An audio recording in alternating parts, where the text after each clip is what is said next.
Stop what you're doing right now. Put your phone down. Actually, you can't, can you? Even if you tried within the next 60 seconds, your hand would reach for it again.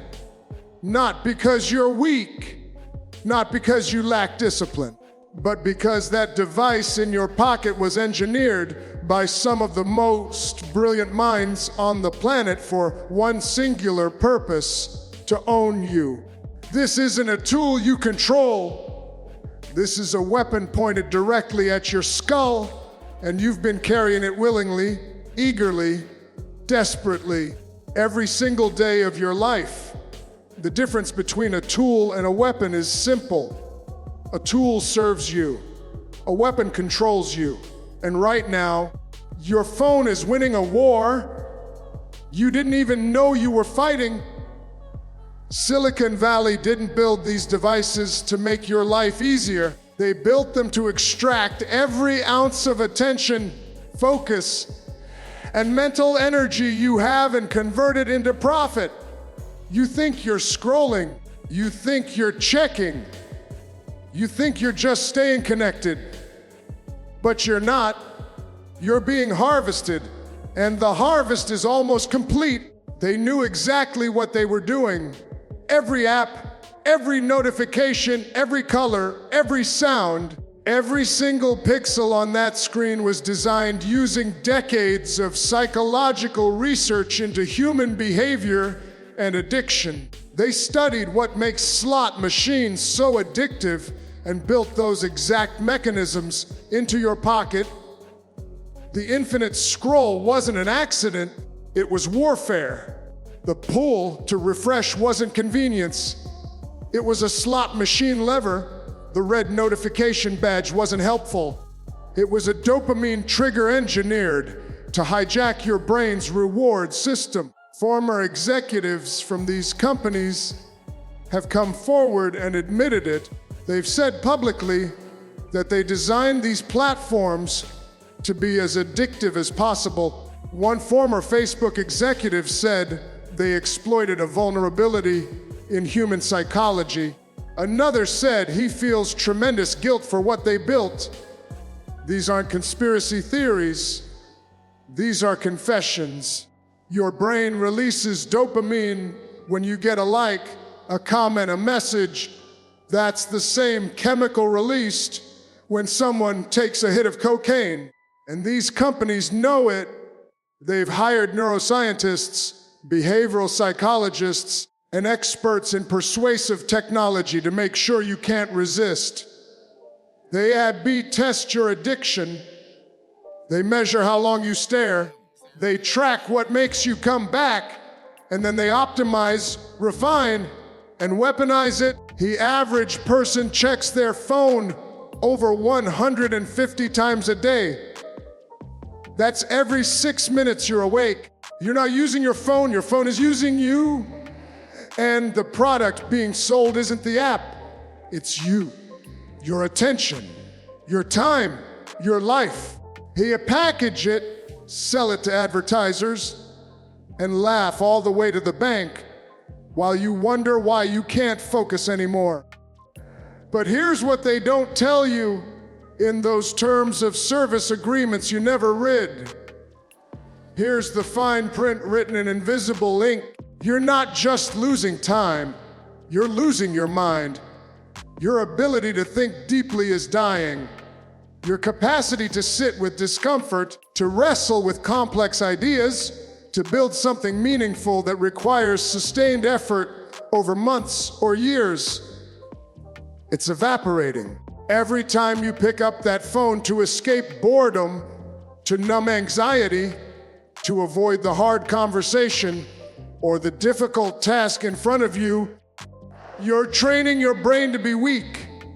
You're teaching yourself that you can't handle 15 minutes of silence, that you can't endure a moment of stillness, that you need constant stimulation, constant validation, constant distraction. And the cost is catastrophic. You're losing your relationships, real ones, the kind built on eye contact, vulnerability, and presence. You sit across from people you claim to love and you're not there. You're somewhere else, scrolling through the highlight reel of strangers' lives while yours passes you by unnoticed. Your kids are trying to talk to you. Your partner is reaching for connection, and you're liking photos of someone's breakfast. You're losing your dreams. That business you were going to start, that book you were going to write, that skill you were going to master, they're all dying in the glow of a screen at 2 in the morning while you watch videos you won't remember tomorrow. You tell yourself you'll start next week, next month, next year, but you won't, because every day you're bleeding hours into a void that gives you nothing in return except the hollow illusion of connection and the growing, knowing sense that your life is slipping through your fingers 10 seconds at a time. This is the trade you've made, your potential for their profit, your presence for their growth, your one unrepeatable life for their quarterly earnings report, and the sickest part, you're doing it voluntarily. You're the prisoner and the guard. You built your own cage, and you're holding the key, but you won't unlock it because you're too busy checking to see if anyone liked your last post. But here's the shift. Here's where everything changes if you let it. Awareness is the first weapon. The moment you see the trap, really see it, you can't unsee it. And once you can't unsee it, you can choose. Not easily, not perfectly, but you can choose. There was a guy, successful by every external measure, who realized one day that he couldn't remember the last book he finished. He used to read voraciously, 50 books a year, but somewhere along the way, his attention span collapsed. He'd sit down with a book, and within 3 minutes his hand would reach for his phone. He'd check email, scroll Instagram, refresh Twitter, close the app, open it again 30 seconds later. He wasn't present for his kids' bedtime stories. He wasn't present during conversations with his wife. He was there physically, but gone mentally. His consciousness fractured across 12 different apps and 1,000 different strangers' opinions. And one night, sitting in his dark living room at midnight, phone glowing in his hand, watching his 4th hour of YouTube videos he didn't care about, something cracked. He looked at the battery indicator, 16%, and he realized that number wasn't just his phone's battery, it was his life. He was running on 16%. Everything that mattered was getting the leftovers after the algorithm had its fill.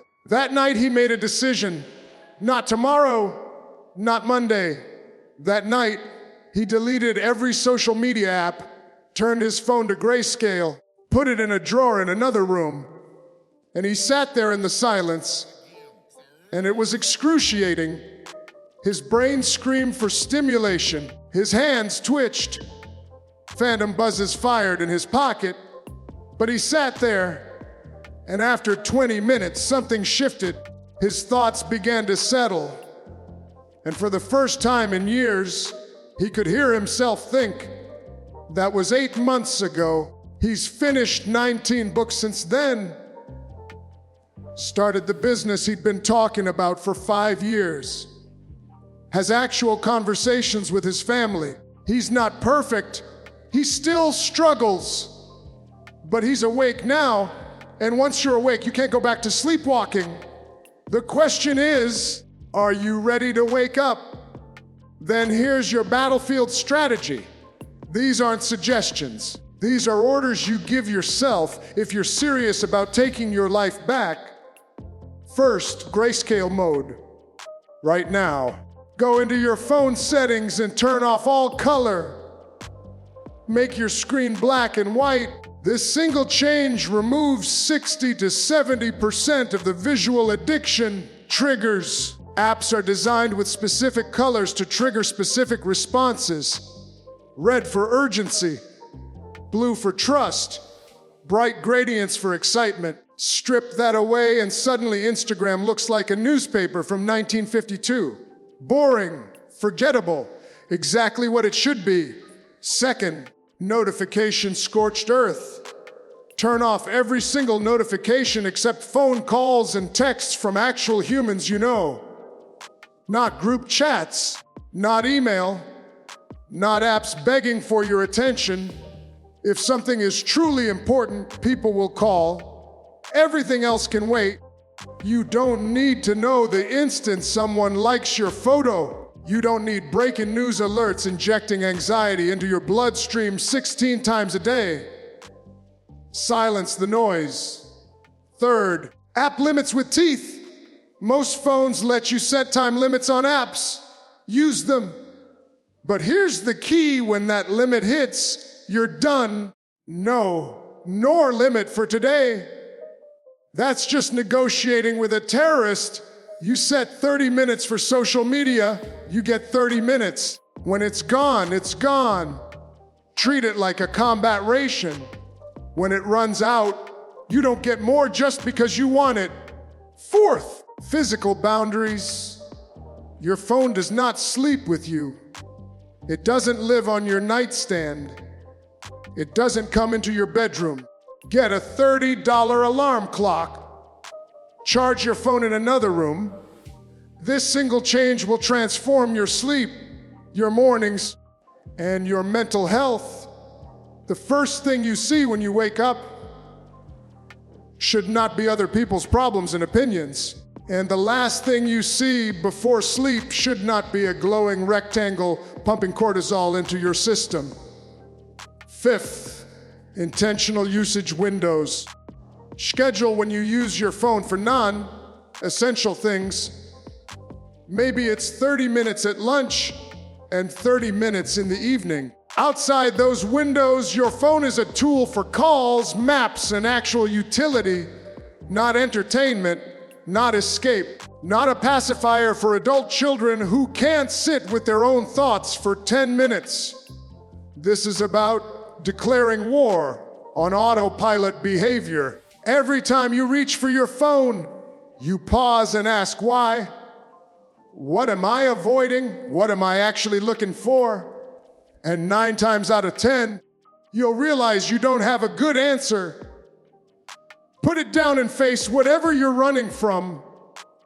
So here's your test. The next 24 hours will tell you everything you need to know about yourself. Not next week, not after you finish this video and think about it. Right now. Implement one of these protocols immediately. Turn your phone to grayscale before you do anything else. Delete one app that's been stealing your life. Set one boundary you've been too weak to set, and then hold it for 24 hours, just one day. If you can't do that, if you can't make it one single day without breaking, then you need to understand something clearly: you are not in control. The device is, the algorithm is, the companies that built these attention traps are, but not you. And you can lie to yourself about it. You can tell yourself you've got it under control, that you're different, that you use your phone intentionally. But your screen time report doesn't lie. Your inability to sit through a meal without checking it doesn't lie. The fact that you can't remember the last time you were truly, fully present for anything doesn't lie. This is your line in the sand. On one side is the life you're living now. Distracted, fragmented, half present, always reaching for the device that promises connection but delivers isolation. On the other side is the life you could build if you took back your attention, your focus, your time. If you stopped being a slave to a screen and started being the person you know you're capable of becoming 24 hours. That's all I'm asking. Prove to yourself that you're still in control. And if you can't, then at least you'll know the truth. Your phone isn't a weapon against you. It's already won. The question is, are you going to let it keep winning, or are you going to fight back? The clock starts now.